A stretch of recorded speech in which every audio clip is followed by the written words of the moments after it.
कुछ दिन पहले मेरे पास एक क्लाइंट का फोन आया एंड वो बहुत ज्यादा परेशान था। वो इसलिए क्योंकि उसके जो एम्प्लॉयज हैं वो एक्सेल के अंदर किसी भी कॉलम में कुछ भी वैल्यूज डाल देते हैं, जिसकी वजह से प्रॉपर डेटा मेंटेन नहीं हो पाता है एंड उस डेटा के ऊपर वो लोग एनालिसिस भी नहीं कर सकते। इसीलिए उनको पहले डेटा क्लीनिंग करनी पड़ती है, जिसके अंदर बहुत ज्यादा टाइम वेस्ट होता है।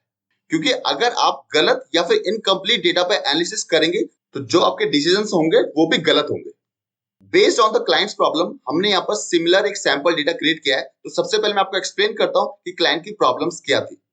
यहाँ पर एक कॉलम है डेट ऑफ ज्वाइनिंग, जिसके अंदर कोई भी फ्यूचर डेट नहीं आनी चाहिए, बट आप देखिए यहाँ पर 2023 एंड 2031 तक की डेट्स डली हुई है। नेक्स्ट कॉलम है बेसिक सैलरी।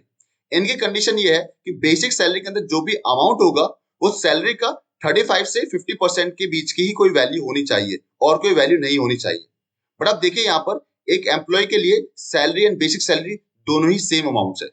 एक एम्प्लॉय में इन्होंने बेसिक सैलरी का अमाउंट सैलरी से भी ज्यादा डाल दिया है एंड एक एम्प्लॉय की सैलरी 61,000 जहां पर इन्होंने बेसिक दिया हुआ है 10 रुपीज, जो कि बिल्कुल गलत है। नेक्स्ट कॉलम आता है मोबाइल नंबर का। इंडिया के अंदर अभी तक मोबाइल नंबर्स 10 डिजिट्स के होते हैं, बट आप देखिए एक एम्प्लॉय का जो मोबाइल नंबर है वो है 5 डिजिट्स का एंड एक एम्प्लॉय के मोबाइल नंबर में लास्ट डिजिट जो है वो नंबर की जगह टेक्स्ट डाला हुआ है। इस तरह की प्रॉब्लम्स आई होप हम सभी लोग फेस करते हैं एंड ऐसी अगर गलत एंट्रीज डेटा के अंदर होंगी तो हम उस डेटा के ऊपर एनालिसिस नहीं कर सकते। हमें सबसे पहले डेटा की क्लीनिंग करनी पड़ती है, जो कि बहुत ही टाइम कंज्यूमिंग वाला प्रोसेस है। तो क्या एक्सेल के अंदर ऐसा पॉसिबल है कि हम यूजर को कोई गलत एंट्री ही ना डालने दें? जी हाँ दोस्तों, मैं आज आपको एक्सेल के एक ऐसे ही फीचर के बारे में बताने वाला हूं, जिसको यूज करने के बाद एक्सेल के अंदर यूजर सिर्फ वही वैल्यू डालेगा जो आप उससे डलवाना चाहते हो, वो और कोई वैल्यू डाल ही नहीं पाएगा। सो आज की इस वीडियो में हम लोग उस फीचर के थ्रू इन तीनों प्रॉब्लम्स को सॉल्व करेंगे। सो स्टार्ट करते हैं सबसे पहले क्वेश्चन के साथ, जो है डेट ऑफ ज्वाइनिंग। यहाँ पर कंडीशन क्या है? Date less than today's date, कि इस डेटा के अंदर यूजर जो भी डेट डालेगा वो आज से पहले की डेट होनी चाहिए, आज के बाद की कोई भी डेट इसमें नहीं डालनी चाहिए। तो यहाँ पर हम यूज करने वाले हैं data validation. So data validation Excel का एक फीचर है जिसके थ्रू आप यूजर को सिर्फ वही वैल्यूज डालने देंगे जो आप उससे डलवाना चाहते हो। डेटा वैलिडेशन के लिए आप शॉर्टकट यूज कर सकते हो ऑल्ट ए वी वी। तो आपके पास ये डेटा वैलिडेशन वाली विंडो ओपन हो जाएगी, या फिर आप डेटा टैब के थ्रू डेटा टूल्स के अंदर जाएंगे। यहां पर आपको ऑप्शन मिलेगा डेटा वैलिडेशन एंड इस तरीके से आप इस विंडो को ओपन कर सकते हैं। सबसे पहले हमने इस रेंज को सिलेक्ट किया है जिस रेंज के अंदर हम डेटा वैलिडेशन को लगाना चाहते हैं एंड यहाँ पर आपको मल्टीपल ऑप्शंस दिखाई देंगे। आप अपने रिक्वायरमेंट के हिसाब से ऑप्शंस को चूज कर सकते हो, पर यहाँ पर जो रिक्वायरमेंट है वो है हमारी डेट से रिलेटेड, तो मैं डेट को सिलेक्ट करूंगा एंड यहाँ भी आपको मल्टीपल ऑप्शंस मिलेंगे अपनी रिक्वायरमेंट के हिसाब से।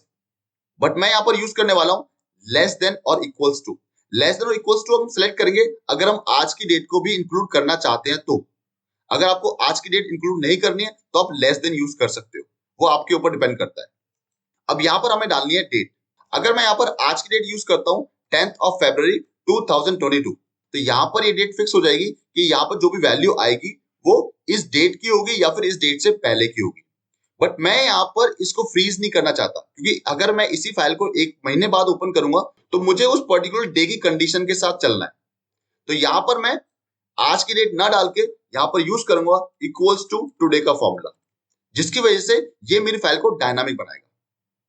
अब मैंने यहाँ पर सिंपल कंडीशन यूज किया है कि इस डेटा के अंदर सिर्फ वही डेट्स आनी चाहिए जो आपकी less than equals to today की होंगी। इसका मतलब जो वैल्यू आपकी या तो आज की होगी या फिर आज से पहले की होगी and click on okay.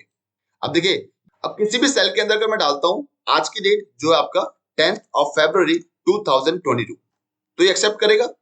But अगर मैं आज के बाद की कोई डेट डालता हूं, let's say 11th of February 2022, तो इस डेट को एक्सेप्ट नहीं करेगा। ये बोलेगा आपको this value doesn't match the data validation restrictions defined for this cell.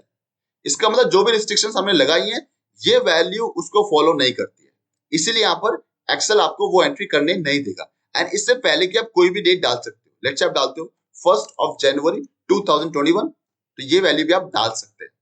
अब देखिए यहाँ पर यूजर 1st January 1900 भी डाल सकता है, जो कि गलत वैल्यू होगी। तो ये आपके ऊपर डिपेंड करता है आप क्या कंडीशन लगाना चाहते हो। डेटा वैलिडेशन के अंदर हमने यूज किया लेस देन इक्वल्स टू, इसका मतलब हमने लिमिट किया है यहाँ पर मैक्सिमम वैल्यू को। आप यहाँ पर बिटवीन भी चूज कर सकते हो, अगर आप कहते हो कि मुझे दो डेट्स के बीच की वैल्यू डलवानी है। वो आपके ऊपर डिपेंड करता है कि आप कौन से ऑप्शंस को चूज करना चाहते हो। अब चलते हैं नेक्स्ट क्वेश्चन पे, जो है बेसिक सैलरी। बेसिक सैलरी की कंडीशन है कि बेसिक सैलरी सैलरी का 35 से 50% के बीच की ही होनी चाहिए और कोई वैल्यू नहीं होनी चाहिए। अगर आप ध्यान से देखें तो यहां पर हमारे पास दो कंडीशंस है। पहली कंडीशन कि वो वैल्यू 35% से ऊपर की होनी चाहिए, एंड सेकंड कंडीशन कि वो वैल्यू 50% से कम की होनी चाहिए। तो यहां पर इन दोनों कंडीशंस को यूज करने के लिए हमें फॉर्मूला यूज करना पड़ेगा, क्योंकि यहां पर हमारे पास कोई भी डायरेक्ट ऑप्शन नहीं है यूज करने का। यहां पर हमारे पास दो कंडीशंस है, इसलिए यहां पर हम लोग एंड का फॉर्मूला यूज करने वाले हैं। एंड का फॉर्मूला हम लोग यूज करते हैं जब भी हमारे पास एक से ज्यादा कंडीशंस होती हैं, एंड हम चाहते हैं जब वो सारी की सारी कंडीशंस ठीक होंगी तभी रिजल्ट हमारे पास आए। जिनको एंड का फॉर्मूला नहीं आता है वो ऊपर आई बटन पे क्लिक करके एंड का फॉर्मूला देख सकते हैं कि एंड का फॉर्मूला क्या होता है एंड कैसे डिटेल में एक्सेल के अंदर यूज किया जाता है, क्योंकि एंड का फॉर्मूला एडवांस एक्सेल में बहुत ज्यादा यूज किया जाता है। तो यहाँ पर हमें दो कंडीशंस लगानी है। लॉजिकल 1 के अंदर फर्स्ट कंडीशन लगाएंगे एंड लॉजिकल 2 के अंदर सेकंड कंडीशन। तो पहली कंडीशन क्या होगी कि इस सेल के अंदर जो भी वैल्यू आएगी that will be more than equals to 35% of this value, comma. ये होगी मेरे पास पहली कंडीशन। एंड सेकंड कंडीशन में डालूंगा कि इसी सेल के अंदर जो वैल्यू आएगी that will be less than equals to 50% of this salary and close this bracket. So यहां पर हमने एंड के फॉर्मूले में दो कंडीशंस को यूज किया है। पहली कंडीशन में हमने डाला है कि इस बेसिक सैलरी के अंदर जो भी वैल्यू आएगी वो इस सैलरी का 35% या उससे ज्यादा होगी। एंड नेक्स्ट कंडीशन है कि इस बेसिक सैलरी में जो भी वैल्यू हम डालेंगे वो इस सैलरी का 50% या फिर उससे कम होना चाहिए। अब मैं इसी फॉर्मूले को कॉपी करूंगा, क्योंकि अभी मैंने आपको एक्सप्लेन किया कि एक्सेल के अंदर आपको ये फॉर्मूला कैसे लगाना है, बट ये फॉर्मूला आपको डेटा वैलिडेशन के अंदर यूज करना है। अब आपको ये सारे सेल सेलेक्ट करने हैं जहां पर आप डेटा वैलिडेशन लगाना चाहते हो।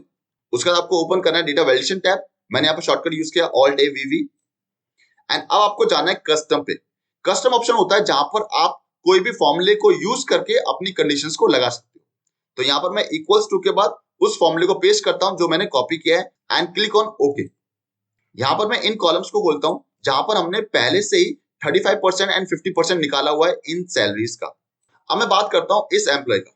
तो इस एम्प्लॉय की जो बेसिक सैलरी होगी वो 14,350 से 20,500 के बीच की ही होनी चाहिए। बट यहाँ पर अगर मैं 14,000 डालता हूँ तो ये एक्सेप्ट नहीं करेगा। अगर मैं यहाँ पर डालता हूँ 21,000 तो भी एक्सेप्ट नहीं करेगा। बट अगर मैं इसी के बीच की कोई वैल्यू डालूंगा लेट्स से 14,500 तो ये इस वैल्यू को एक्सेप्ट कर लेगा। एंड ये टेस्टिंग आप किसी भी सेल में जाके कर सकते हो। लेट्स से यहाँ पर मैं डालता हूँ 18,000 तो ये एक्सेप्ट नहीं करेगा।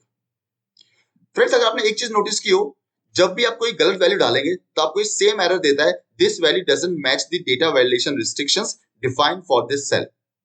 बट लेट्स से यूजर को समझ में नहीं आ रहा कि यहाँ पर मैं क्या गलत कर रहा हूं, तो आप क्या कर सकते हो, डेटा वैलिडेशन विंडो को आप ओपन करेंगे एंड एरर अलर्ट में जाएंगे आप, एंड यहाँ पर जो भी मैसेज आप यूजर को दिखाना चाहते हो वो आप यहाँ पर डाल सकते हो। जैसे कि basic salary must be between 35% to 50% of salary and click on okay. तो क्या होगा, अगर आप कोई भी गलत वैल्यू डालते हो, लेट्स यहाँ पर मैंने डाला 50,000, तो अब ये यूजर को वो मैसेज दिखाएगा जो आपने वहां पर डाला है। तो इससे यूजर को पता चलेगा कि मैं क्या गलत कर रहा हूं। अब चलते हैं नेक्स्ट क्वेश्चन पे, जो है mobile number. Mobile numbers India के अंदर सिर्फ और सिर्फ 10 डिजिट्स के होते हैं। तो यहाँ पर मुझे कंडीशन लगानी है कि जब भी यूजर यहाँ पर एंट्री करेगा तो वो सिर्फ और सिर्फ 10 डिजिट्स ही डाल पाए। तो मैं इस रेंज को सिलेक्ट करूंगा एंड डेटा वैलिडेशन को ओपन करूंगा एंड यहां पर मैं यूज करूंगा इस बार टेक्स्ट लेंथ, क्योंकि मुझे लेंथ को फिक्स करना है। तो अगेन आप अपने रिक्वायरमेंट के हिसाब से कोई भी ऑप्शन को यूज कर सकते हो, बट यहां पर मैं यूज करने वाला हूं इक्वल्स टू एंड लेंथ में डालूंगा 10 एंड क्लिक ऑन ओके। तो अब देखिए यहां पर आप डालते हो 10 डिजिट्स की वैल्यू 1 2 3 4 5 6 7 8 9 10, तो ये होगा 10 डिजिट्स एंड हिट एंटर। तो इसने एक्सेप्ट कर लिया। एंड यहां पर अगर मैं डालता हूं 1 2 3 4 5 6 7 8 9, 9 डिजिट्स हुए मेरे, एंड जैसे मैंने एंटर हिट किया तो ये एक्सेप्ट नहीं करेगा। 9 की जगह अगर मैं 11 डालता हूं तो भी ये एक्सेप्ट नहीं करेगा। मुझे 10 डिजिट्स ही डालने पड़ेंगे तो ही ये एक्सेप्ट करेगा यहाँ पर। बट यहाँ पर अभी भी एक चैलेंज है। चैलेंज क्या है, अगर मैं यहाँ पर अल्फाबेट डालता हूँ, लेट्स से 1 2 3 4 5 6 7 8 9 10, मैंने यहाँ पर अभी अल्फाबेट्स डाले एंड हिट एंटर, तो यहाँ पर इसने कैरेक्टर्स को भी एक्सेप्ट कर लिया जो कि गलत है। तो हमारे पास इस क्वेश्चन के लिए दो कंडीशंस हैं। पहली है लेंथ, कि जो लेंथ है वो 10 होनी चाहिए, एंड सेकंड है कि वो सिर्फ और सिर्फ नंबर्स होने चाहिए। तो फ्रेंड्स देखते हैं इस प्रॉब्लम को कैसे सॉल्व करेंगे। इस नंबर को मैं पहले सेल के अंदर डाल देता हूं, एंड यहां पर भी हम लोग एंड का फॉर्मूला यूज करेंगे क्योंकि हमारे पास दो कंडीशंस हैं, लेंथ एंड नंबर। तो यहां पर हम लोग यूज करेंगे एंड का फॉर्मूला इक्वल्स टू एंड। सो सबसे पहले कंडीशन होगी मेरी लेंथ, कि इस सेल के अंदर जो भी लेंथ होगी that will be equals to 10, and second condition होगी इज नंबर। एक्सेल के अंदर अगर आपने इस फॉर्मूले को यूज नहीं किया है तो इस नंबर का फॉर्मूला होता है जो आपको किसी भी वैल्यू के बारे में बताता है कि वो नंबर है या फिर नहीं। तो इसका जो आउटपुट होता है वो हमेशा ट्रू या फिर फॉल्स में आता है। अगर वो नंबर होगा तो आपको रिजल्ट मिलेगा ट्रू, अदरवाइज आपको मिलेगा फॉल्स। तो इस नंबर के अंदर हम इसी सेल को सिलेक्ट कर लेंगे, bracket close and bracket close. तो यहां पर हमने दो कंडीशंस लगाई हैं। इस सेल के अंदर जो लेंथ होगी वो 10 होनी चाहिए, एंड इस सेल के अंदर जो वैल्यू होगी वो सिर्फ और सिर्फ नंबर होनी चाहिए। अब मैं इस फॉर्मूले को यहां से कॉपी कर लूंगा, एंड इस सारी रेंज को आप सिलेक्ट करेंगे जहां पर आप डेटा वैल्यूएशन लगाना चाहते हो। यहां से वैल्यूज को आप रिमूव कर लीजिए, एंड यहां से मैं डेटा वैल्यूएशन लगाऊंगा जहां पर मुझे यूज करना है इस बार कस्टम, एंड यहां पर मैं इक्वल्स टू के बाद उस फॉर्मूले को पेस्ट कर दूंगा एंड क्लिक ऑन ओके। अब देखिए आप कोई भी नंबर डालते हो 1 2 3 4 5 6 7 8 9 10, तो इसने इसको एक्सेप्ट कर लिया। आप इसे ज्यादा डालेंगे तो एक्सेप्ट नहीं करेगा, एंड अगर आप इसे कम डालेंगे तो भी एक्सेप्ट नहीं करेगा। अब आप कोशिश करते हो कोई भी टेक्स्ट डालने की, लेट्स से यहां पर मैंने पी डाल दिया लास्ट में, एंड जैसे आप एंटर हिट करेंगे तो भी इसको एक्सेप्ट नहीं करेगा। तो ऐसे आप एक्सेल के अंदर दो कंडीशंस को एक साथ डाल सकते हो एंड के फॉर्मूले की हेल्प से। अब फ्रेंड्स लास्ट वाला क्वेश्चन आप लोगों के लिए होमवर्क है, जहां पर आपको डेटा वैलिडेशन लगाना है, जहां पर यूजर एम्प्लॉय डालेगा जो आपका सिर्फ और सिर्फ 5 डिजिट्स की ही होनी चाहिए। आप लोगों को इस क्वेश्चन को सॉल्व करके इसका आंसर कमेंट सेक्शन में शेयर करना है। फ्रेंड्स आपको कोई भी फीडबैक हो तो वो भी आप हमें कमेंट सेक्शन में शेयर कर सकते हैं। इस वीडियो में इतना ही। नेक्स्ट वीडियो में बहुत जल्दी मुलाकात होगी नए एंड इंटरेस्टिंग टॉपिक के साथ। तब तक के लिए good bye and take care.